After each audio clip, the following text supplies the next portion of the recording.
I used to be really unconfident about myself and my capabilities and my beliefs around that. Made me really believe that that's who I really was, but I can really see that that's just thought. Because we're not our thoughts, we're not our bodies, we're not our... And I really know this to be true because of an experience that I had around my dad. My dad was the sort of guy that,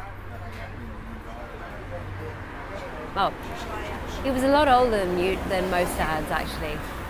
And he was the kind of dad that used to show up to my school in his slippers and dressing gown to come and get me.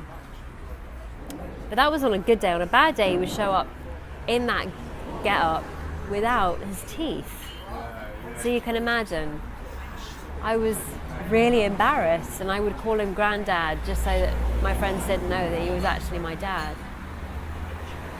And you know, he was a commander of the Navy and very proper, but we were never really all that close until I came back from New York City back in 2008, and we started this new relationship, and we became very close. And because of the proximity of where I was in London, I ended up being the one to go and see him more often than my sisters and so forth. And it was 4 years ago that I got a phone call from my sister, and she said, "You need to go to hospital because Dad's in hospital and he's got pneumonia." So I rushed down to see him, and I wasn't really ready for what I was going to experience because it was complete chaos. You know, nurses coming in and out all the time. Thanks. Nurses coming in and out all the time. He was really confused because he wasn't getting enough oxygen to his head. One minute he wanted to eat, the next minute he didn't. One minute he wanted to leave, the next minute he didn't. The next minute he wanted to get up, and the next minute he didn't. The next minute he wanted to go to the toilet, the next minute he didn't. So he was constantly in a state of confusion, and the energy in the room really kind of reflected that. And then suddenly at around 7 p.m. everything got quiet. All the nurses left. It was just me and him in the room.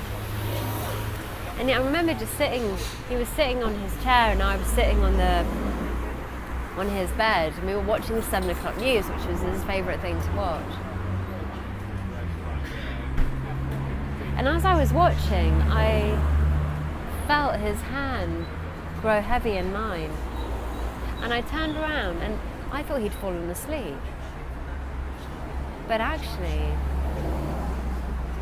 he'd taken his last breath.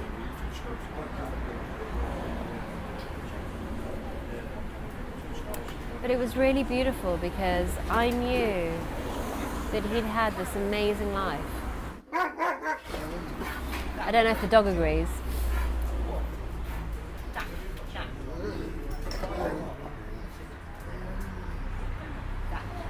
So I then went in to see him afterwards, and he was lying on this bed, and it was amazing because I really got to see in that moment that we're really not our thoughts and that we're really not our body. He looked 50 years younger, like all the frown lines had gone, and he looked so at peace. And I just saw it, and I was like, wow. We have our bodies, but we're not that. Because if that were the case, he would still look as old as he was when he was living.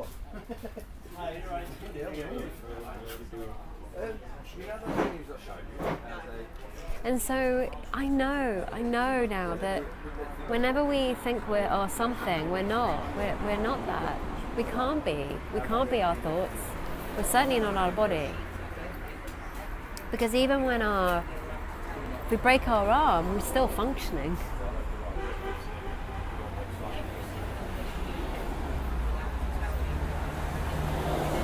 So confidence is what's there when insecurity isn't.